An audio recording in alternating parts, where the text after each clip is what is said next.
Баршаңызға сәлем, сіздермен Жанар Баймырзаева. Бүгін химия сабағынан 9 сыныпқа арналған қорытынды аттестация тапсырмаларын орындайтын боламыз. Бірінші тапсырма: кір жуғыш ұнтақ ерітіндісінің pH 8-ге тең, ерітіндінің ортасы. Бізде pH 1 мен 1, міне 7 және 14 болады. Мынау бейтарап орта. 7-ге дейін қышқылдық орта, 7-ден 14-ге дейін бұл бізде сілтілік орта болады. Сонда бізде С нұсқасы дұрыс болып есептелінеді. Келесі ауаның тұрақты құрамына жатады. Ауаның тұрақты құрамына инертті газдар жатады. Бензин мен су қоспасын біз айдау арқылы бөле аламыз. Электрондық конфигурациясы осындай болатын элемент, оны табу үшін дәреже көрсеткіштеріндегі сандарды қосып шығамыз. 2, 2, 6, плюс 2, плюс 4, сонда бізде 16 шығады. Енді периодтық кестеден біз 16-шы элементті қараймыз қазір.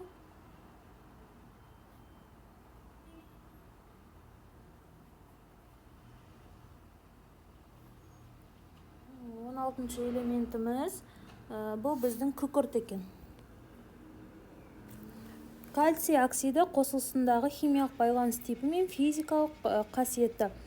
Кальций оксиді бізде иондық байланыс, және бұл қиын балқиды. Сондықтан А нұсқасы дұрыс. Металдық қасиет әлсірейтін қатарды көрсетіңіздер. Демек, ол металдан бастап бейметалға дейін бару керек. Мынау вариант дұрыс емес. А нұсқасы дұрыс. Себебі натрий күшті металл, ары қарай кремнийге қарай оның бейметалдық қасиет артады. Металдық қасиет әлсірейді.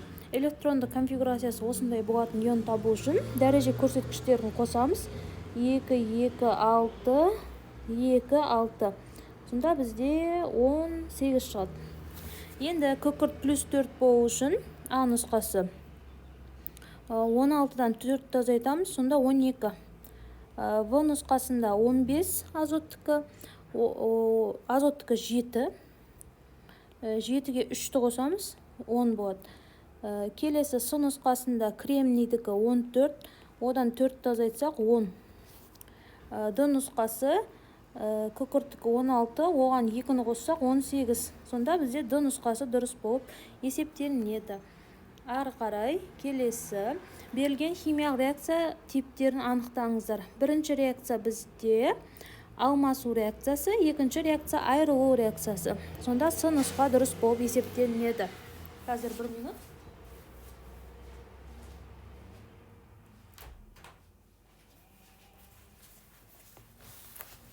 Келесі тапсырма: 440 грамм 15% ерітіндіде тұздың массасы. М тұз тең 440-ті көбейтеміз 15-ге, бөлеміз 100-ге. Сонда 440 көбейту 15 бөлу 100, 66 грамм.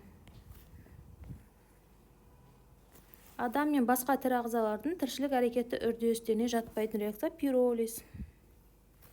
Эндотермиялық реакция бізде А нұсқасы жатады. Келесі берілген органикалық қосылысты халықаралық номенклатура бойынша атаймыз. Ол үшін бірінші 3 еселі байланыстан бастап нөмірлейміз. Және бізде 4-шіде метил тобы тұр. 4 метил гексин 1 болады. Фтор молекуласына тән химиялық байланыс түрі мен кристалдық тор типі. Ковалентті полюссіз және молекулалық болады. Аммиак катализатор қатысынсыз тотыққанда бізде түзілетін қосылыс азот. Тұз қышқыл әрекеттеспейді жаңа бор оксидімен, себебі қалғандары бізде негіздік қасиет, ал бор оксиді қышқылдық қасиет көрсетеді. Келесі күкірт қышқылының тұздарына алюминий сульфаты мен натрий сульфат жатады. Берілген тұздардағы күкірттің массалық үлесін табайық.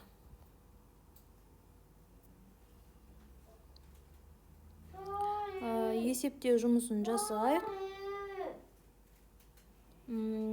Бірінші бізде алюминий сульфат үшін жазайық. Күкірттің массалық үлесі, күкірттің саны 3 болғасын, 3 айыр күкірт бөлінген молекулалық масса алюминий сульфаты көбейту 100%. Сонда 3 көбейту 32, алюминий сульфатының массасы 342, осыны 100%-ға көбейтеміз. Сол кезде 28-ден 0,7% шығады. Дәл осылай келесі қосылысты табамыз. 1 көбейтілген айыр күкірт бөлінген молекулалық масса натрий сульфатты көбейту 100%. Сонда 1 көбейту 32 бөлу 142 көбейту 100%. Сонда бізде 22,53% шығады.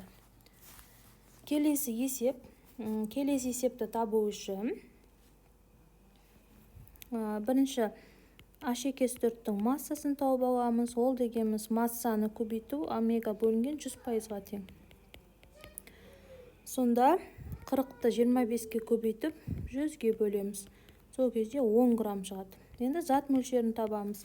Зат мөлшерін табу үшін біз массаны малярлы массаға бөлеміз. Сонда 10 граммды бөлеміз 98 грамм мольге. Сол кезде 0,102 моль шығады. Дәл осылай барий гидроксид үшін зат мөлшерін табамыз.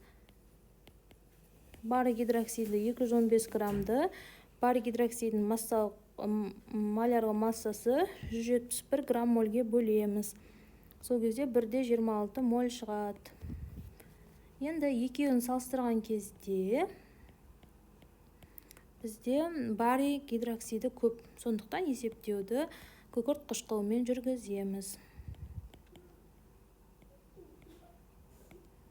Бұл жерде бізде барий сульфаты түзіледі. Тұнба дегеніміз осы. Астына малярлы массасын жазамыз. 233 грамм H2S4 аламыз, себебі ол аз шықты бізде. 98 грамм деп астына малярлы массасын жазып қоямыз. Енді біз іздеген барий S4-тің массасы 10 көбейту 233 бөлу 98-ге тең.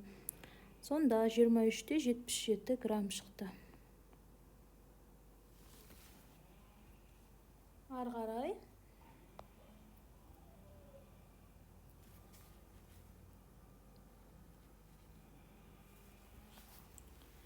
азот қышқылы басқа қышқылдардан ортақ қасиеті бар. Азот қышқылының кальций карбонатымен реакцияның молекулалық толық және қысқартылған иондық теңдеуін құрастырайық.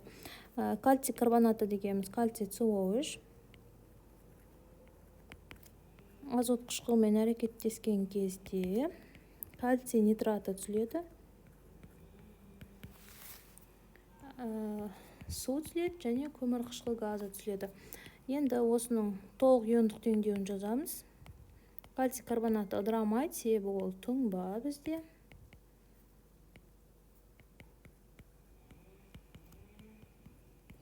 Нитраты ыдырайды. Су мен көмір қышқыл газы ыдырамайды. Енді осы жерде бірдей бөлшектерді қысқартсақ, бізде қазір толық қысқартылған иондық теңдеу шығады.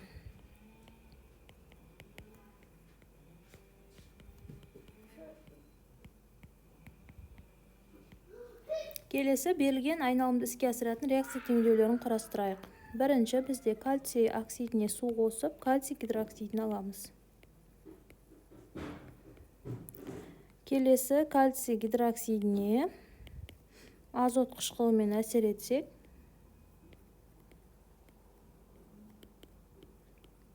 кальций нитраты түзіледі және су түзіледі. Келесі алюминий мен тұз қышқылының әрекеттесу реакция теңдеуін жазып, электронды байланыс әдісімен теңестіреміз.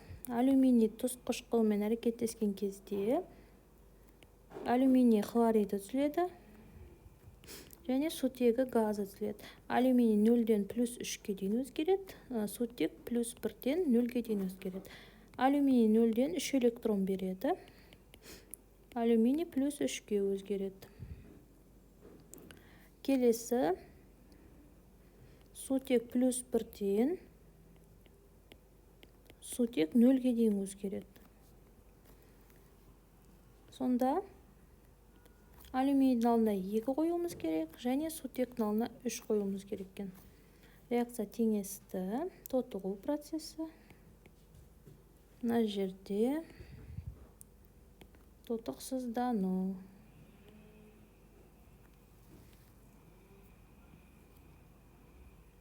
алюминий тотықсыздандырғыш,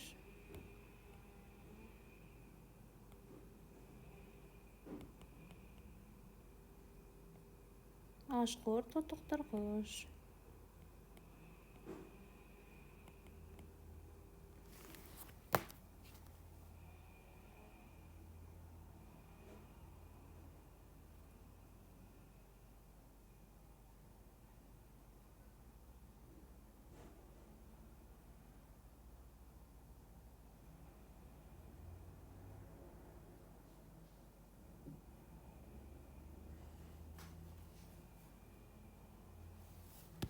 Келесі бутан мен пентанның жану реакция теңдеулерін жазамыз.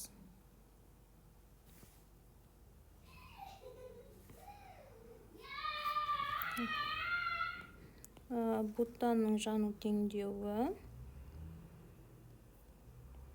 Жану дегеніміз парығын оттек қосу деген сөз.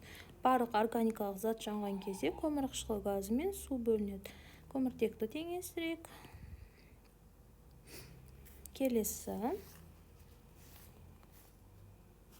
пентан жанған кезде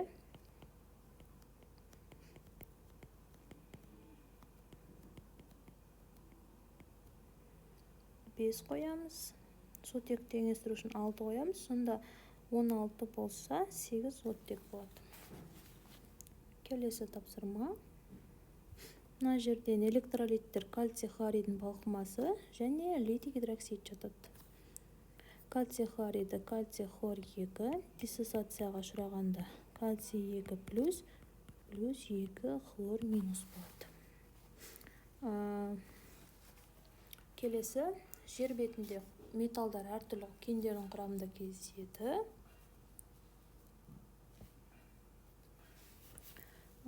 Кальцийдің және мыстың әктас бізде кальцийдікі, куприт мыстікі, доломит кальцийдікі, малахит мыстікі. Келесі қышқылдық жаңбырлар туралы. Қышқыл жаңбыр пайда болуының кем дегенде 2 себебін жазыңыз. Көмірқышқыл газы мөлшерінің артуы,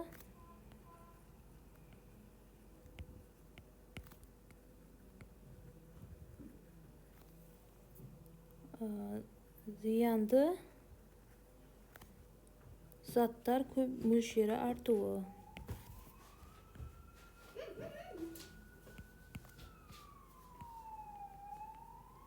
Келесі есеп бізде шығыммен берілген есеп.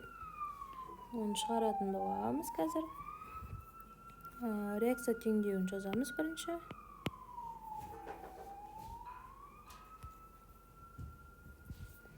P2O5 плюс H2O тең.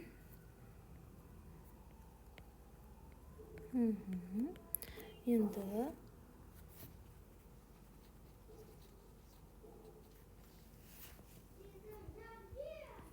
284 грамм, мына жерде 142 грамм, X мына жерде 196 грамм болады. Осы жерден масса шығады 284 көбейту 196 бөлі 142.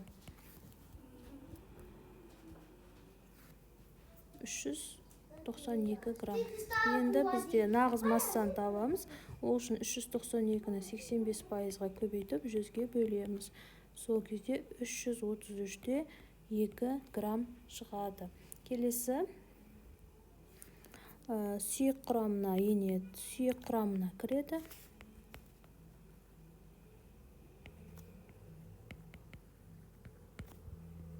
Жұмыртқа, сүт, ірімшік, магнийдің жану реакциясы, оттегі жеткілікті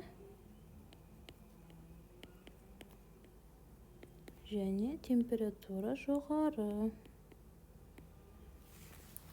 Бутен бір қосылысынан осының реакция теңдеулерін жазамыз қазір.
Келесі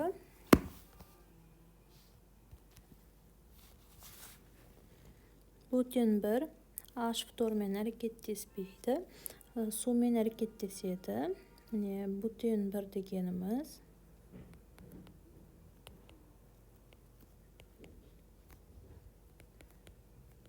сумен әрекеттеседі. Нәтижесінде бутанол 2 түзіледі бізде. Келесі хлормен де бізде қосылу реакциясына түседі.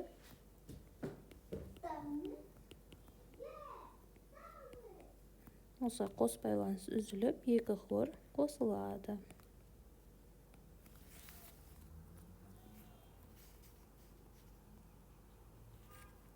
Келесі оттек қатысында бұл бізде жану реакциясына түседі. Жинап жазамыз. Сонда көмір қышқыл газы мен су үзіледі.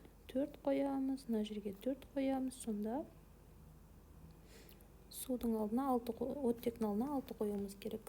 Келесі алкандардың химиялық қасиетін сипаттайтын реакция теңдеулерін аяқтаймыз. С2H5 бром плюс H бром. С2H4 плюс H2. Бірінші топ металдардың жай және күрделі заттармен әрекеттесуге 2-ден кем емес мысалдар. Мысалы, натрий жай зат оттекпен әрекеттеседі. Нәтижесінде натрий оксиді түзіледі бізде. Келесі натрий хлормен әрекеттеседі. Нәтижесінде 2 натрий хлор түзіледі бізде. Келесі натрий сумен әрекеттеседі, күрделі зат. Сол кезде бізде натрий OH және сутегі газы бөлінеді. Енді натрий күкірт қышқылымен әрекеттеседі. Сол кезде натрий сульфаты және сутегі газы бөлінеді. Сұрақтар болса, комментарий бөліміне қойып кетсеңіздер, жауап беретін боламын.